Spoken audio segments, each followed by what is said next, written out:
the hill districts of Manipur in India, a state that is embroiled in ethnic conflict since the 3rd of May 2023. This is a conflict that is state-enabled and sponsored, and a conflict that is ongoing. Just want to say, I want to give deep gratitude to all of you for staying with us. We know it's a lot of speeches, we know it's a lot, but this is how we have to do the solidarity right now, because the shit is real. So it takes all of us. So, Million Women Rise, make some noise. Welcome Lun. Welcome Lun to the stage. Give her a sweet, joyful Million Women Rise welcome.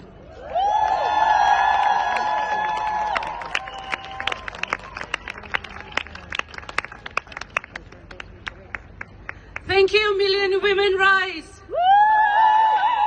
Thank you, sisters, for this empowering platform to share a few words. I lost my aunt, Gozavung, who was 58 years old, and her only son, Golal Sang, who was 27 years, to mob attacks in Imphal, the capital of Manipur. And we also nearly lost his young bride that day. I am only one of many families who lost loved ones, homes, livelihood, schools, churches, and our ancestral villages.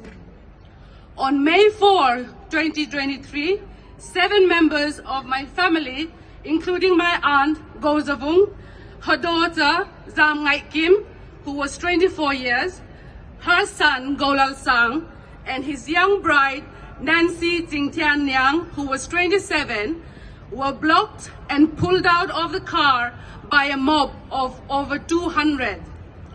They were subjected to insults and questions about their identity and their ethnicity before the mob separated them. Golal Sang was chased, encircled, and attacked with rods, stones, and bricks. His mum positioned herself between the attackers and him, but they cheered and killed them in broad daylight. Khamson, my 1-year-old nephew, who was in the arms of his granny, was slapped many times. His parents tell me he still wakes up in the middle of the night, screaming and shaking. Nancy, my sister-in-law, was paraded to a different place where the Métis women folks, known as the Mera Paibis, shouted to their men to rape her. She was left to die with severe head injuries and fractured wrist and fingers. The next one. But miraculously survived to tell her ordeal.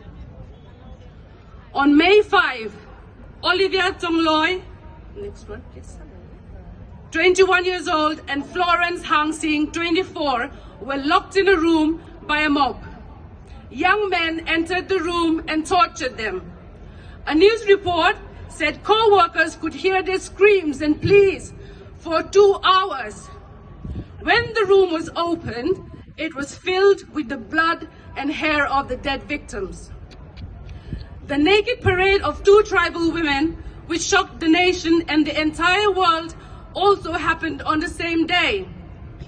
Lesser known to many of us is that the younger woman's father and brother were lynched by the mob and their bodies thrown into a drain in front of their eyes.